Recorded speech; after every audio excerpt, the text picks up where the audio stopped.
I'm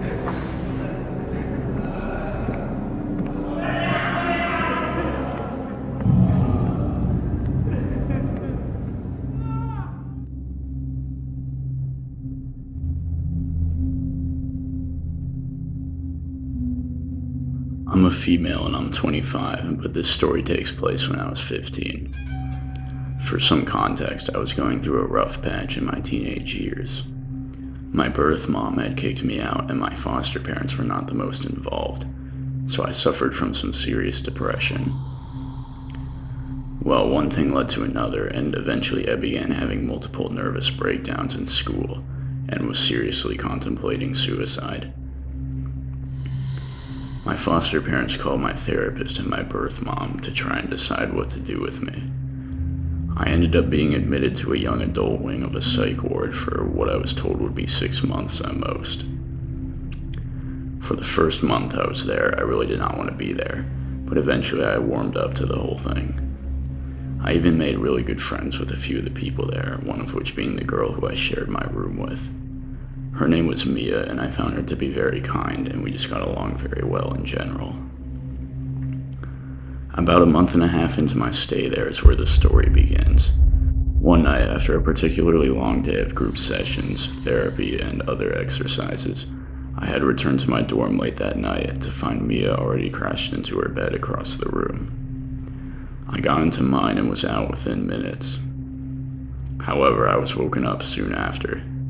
At first I thought I was dreaming because I couldn't see anything in front of me, but I was completely awake. However, I couldn't see the ceiling above me or anything in front of me. It didn't take me much longer to realize I couldn't see the ceiling because Mia was standing at the side of my bed, leaning over me. She gave me this really eerie chuckle and just slowly turned around and walked back to her side of the room. At this point, I had known Mia well enough to not be too afraid. I figured she must have been sleepwalking. Admittedly, it still freaked me out, though. The next morning at breakfast, I asked her about it and asked if she was a sleepwalker. She seemed really confused and said no, she wasn't aware of last night and that she didn't have any history of sleepwalking that she knew of. She seemed genuine and I believed her and didn't question it any further after that. Fast forward to not even 3 nights later, after another pretty tiring day. I had woken up at some ungodly hour of the night to see Mia just slowly stumbling around the room and walking in circles. It was a pretty scary sight, to say the least. She had her eyes shut, but her mouth was open a crack and she was making these weird moaning noises. This continued for another 5 minutes or so, and I decided to take my pillow and blanket into the bathroom and sleep there, because it was just too creepy for me. The next morning I asked her about it once again, and once again she said she didn't remember anything and denied having ever sleepwalked. Something wasn't adding up here. I continued pressing her about it and she kept the same answer. Nothing else happened until the next week after that, right when I'd been starting to forget about the whole thing. Yet again, after a particularly long and tiring day, Mia and I had fallen asleep around the same time. What couldn't have even been 2 hours later, I woke up to a clanging noise from within the room. It was coming from the other side of the room. I got out of bed and walked around the side of my curtain to a sight that looked like it was from a horror movie. Mia was just standing in her light green gown on the other side of the room with her back to me, just facing the wall and twitching her arms and neck slightly. She was kicking the wall also and muttering to herself. I wasn't sure what to do. I knew she had to have been sleepwalking again, and I figured I could try to wake her up without actually approaching her. I shouted her name a few times, and the second time I did, she snapped her head around to face me. Like, just her head. Her head turned all the way around, but her body continued facing the wall, like a deer or something. I wanted to say something, but my heart was in my throat at that sight before me. Then she turned the rest of her body as she was completely facing me. I barely had time to register the small razor in her right hand before she started charging at me. I ran straight for the bathroom and managed to get the door shut and locked just as she slammed into it. She began screaming maniacally, and I could see through the tiny window on the door that all doors in the facility are required to have, that she was smashing her head against the door over and over again while screaming. It didn't take long for at least 6 nurses and orderlies to come rushing into the room. I watched the entire thing unfold from the bathroom window as it took 4 orderlies to restrain her. They even strapped her to a stretcher and wheeled her out of the room. The razor was also confiscated. Even after she was taken out of the room, I could hear her violent screams echoing down the hall. By now, there couldn't have been a single patient in the unit who wasn't awake. Faculty began flooding in as all the patients were all banging on their doors asking what was going on. I was interviewed by a few staff and asked to describe everything that had happened. It took a full hour for all the commotion to calm down, and the staff managed to get everyone back to bed. I didn't sleep a wink the rest of the night. I never saw Mia again after that. Faculty wouldn't give me any details, but rumors floated around for a while that she had been transferred to a completely separate hospital, one that was more high security. I managed to make it through the rest of my time there and was discharged 5 months after the incident occurred. For those wondering, yes, I'm in a much better place now. I began really working hard to improve my mental health after my stay in the hospital was over. I still wonder about Mia sometimes, though. She was such a friendly person during the day. I guess her mental illness must have been much more complex than the staff and I had thought it was. I hope she got the help she needed, though.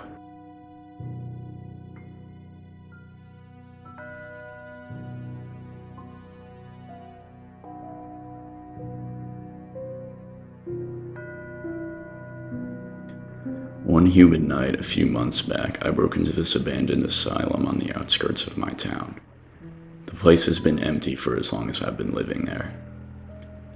After breaking open a window around the backside of the building with a rock, I was able to crawl into this large corridor with rooms on either side.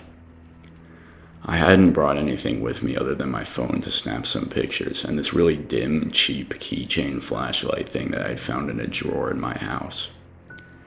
It didn't take me long to find out that small little thing was completely useless. It could barely even light up the floor in front of my feet, so for the most part I was moving through complete darkness. I hadn't even been walking around for 5 minutes when I started hearing noises above me. I was hearing some movement in the ceiling. It sounded like some pressure was being put on the floorboards of the second floor, so I continued exploring until I was able to find a staircase to get up there. The second floor was where I started to see some really weird shit. There was one room that looked like an old rec room or something like that, with a bunch of old couches and shelves on the ground. The thing about it was, it looked like someone had been in there recently. Everything I had seen so far had been coated in a thick layer of dust, but the couches and the floor around them in this room were not. There was also an ashtray on the table in the room and a pack of Marlboros that was brand new. It also reeked strongly of piss and marijuana. That creeped me out a bit, but I kept going. The hallway on the left end of the second floor was full of what must have been old patient bedrooms. They were full of old metal bunk bed frames, some of which had collapsed. One of these rooms had all of the bed frames and other furniture pushed up against the back wall, and there was a large red sigil of Baphomet painted in the center of the floor, which is like a symbol of Satan. The room next door to that one, also a bedroom, had a bunch of weird messages painted on the wall, some of which were verses from the Book of Revelations and shit like that. This was also the room from which I had heard movement in when I was on the first floor, but there wasn't anyone in there as far as I could tell. The last room I checked out on that floor before heading to the staircase to go to the third floor was a large shower room. There were sinks, mirrors, a few bathroom stalls, and then an open shower room. The weird thing was, though, that there was one stall which was locked from the inside. There were no cracks around the door, and the opening on the bottom was flooded with some dark liquid that was also oozing out from all around that particular stall. There was also a funky smell emitting from that stall. I did take note of the fact that directly above it there was a hole in the ceiling to the third floor. I made my way up the staircase to the third floor. There wasn't anything particularly creepy on this floor like there had been on the last one.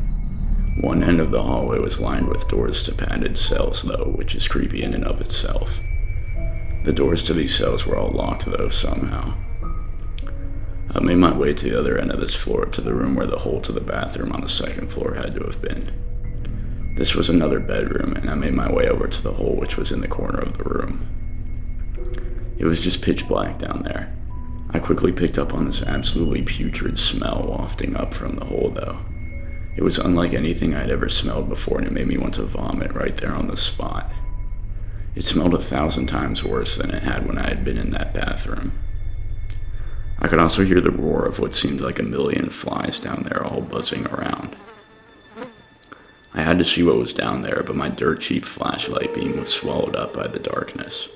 I had to kneel by the side of the hole and stick my cheap-ass flashlight further inside before I could see anything.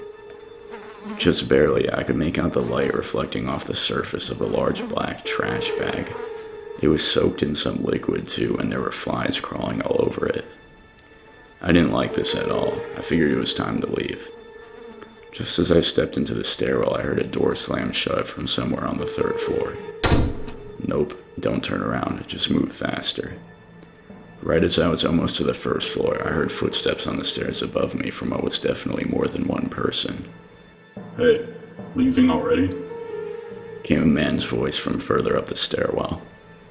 Again, I didn't turn around. I just swiftly ran the rest of the way down the stairs and out the window I came in from.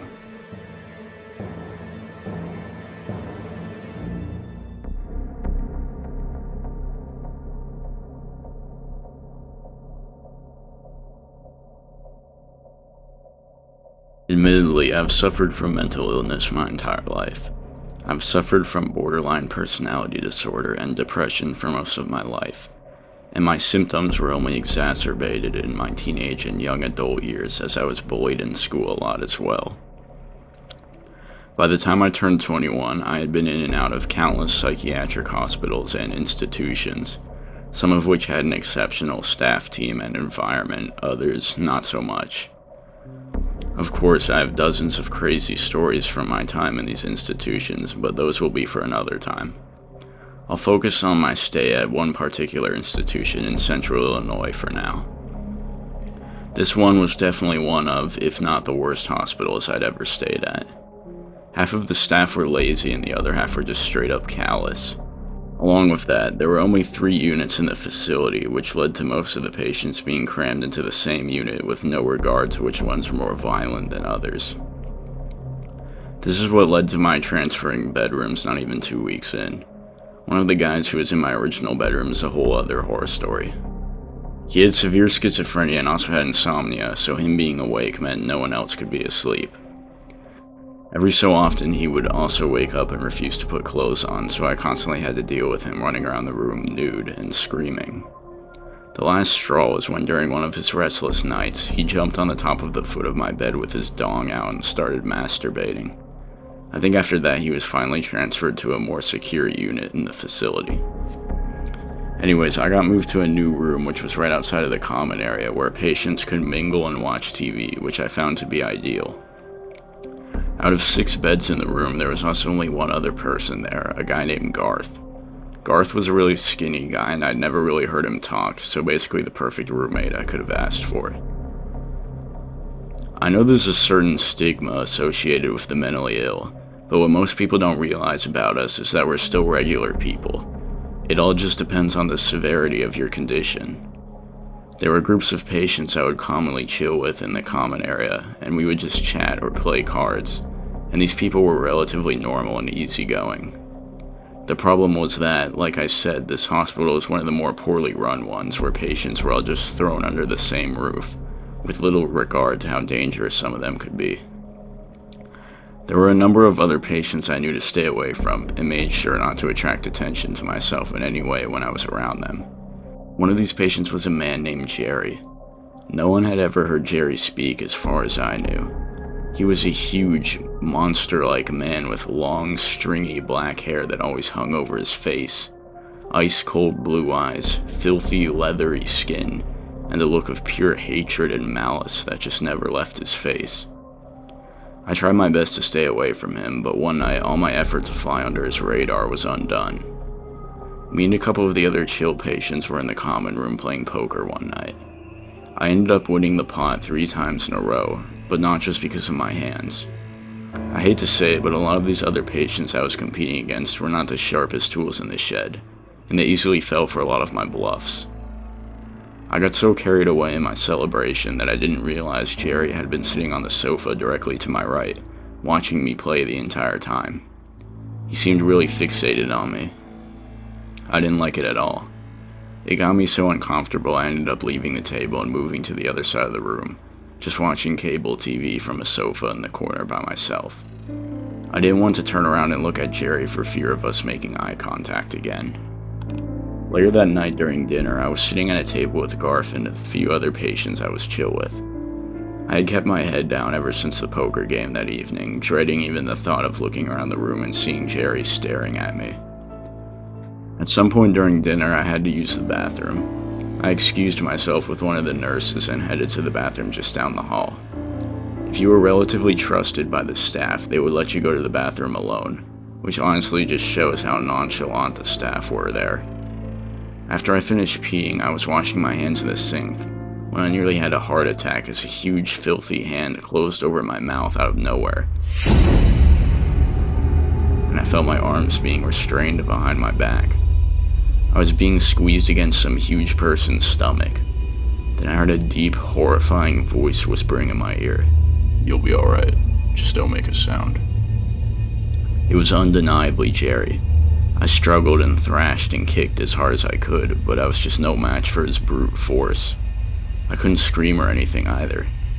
I felt myself being dragged backwards towards one of the stalls as Jerry continued repeating, shh, shh, in my ear. I was so terrified I honestly felt like I was going to pass out. I began to feel lightheaded as my heart was practically exploding out of my chest. But then I heard a loud moan of pain from Jerry and the grip on my mouth and arms were loosened. I took the chance to instantly break free and make a run for the door. There was a struggle ensuing behind me, but I didn't look back. I just burst out into the hall and screamed as loud as I could for a nurse. I heard shouting and tumult from the bathroom. Seconds later, 3 nurses came running down the hall and I directed them to the bathroom. They opened the door to find Jerry standing over Garth, trying to strangle him. Some sort of alarm was pulled and a dozen or so nurses appeared in the hall along with a bunch of bewildered patients. A few nurses escorted Garth away from Jerry, and a few others managed to subdue this beast of a man, injecting him with tranquilizers. He was then taken away, never to be seen again. I couldn't thank Garth enough. Apparently he had noticed Jerry slip out of the cafeteria just as I had left and went after him. Both of them somehow went unnoticed by the nurses patrolling the cafeteria. He managed to sneak up on Jerry as he was dragging me to a stall and kick him in the legs. I learned later that Jerry was a paranoid schizophrenic suffering from a number of other mental disorders. He had also raped and murdered a man before being placed into custody and was for some reason moved to that specific hospital, while arrangements for him to be sent to a more secure hospital were still being sorted out. After being released from that institution, I was in and out of a few more, but none with an environment as unprofessional as that one, and never encountering anyone like that Jerry guy again. This incident still deeply haunts me, and I had to start going back to therapy because of it. Despite how much this incident traumatized me, I am forever grateful to my roommate Garth for saving my life that night.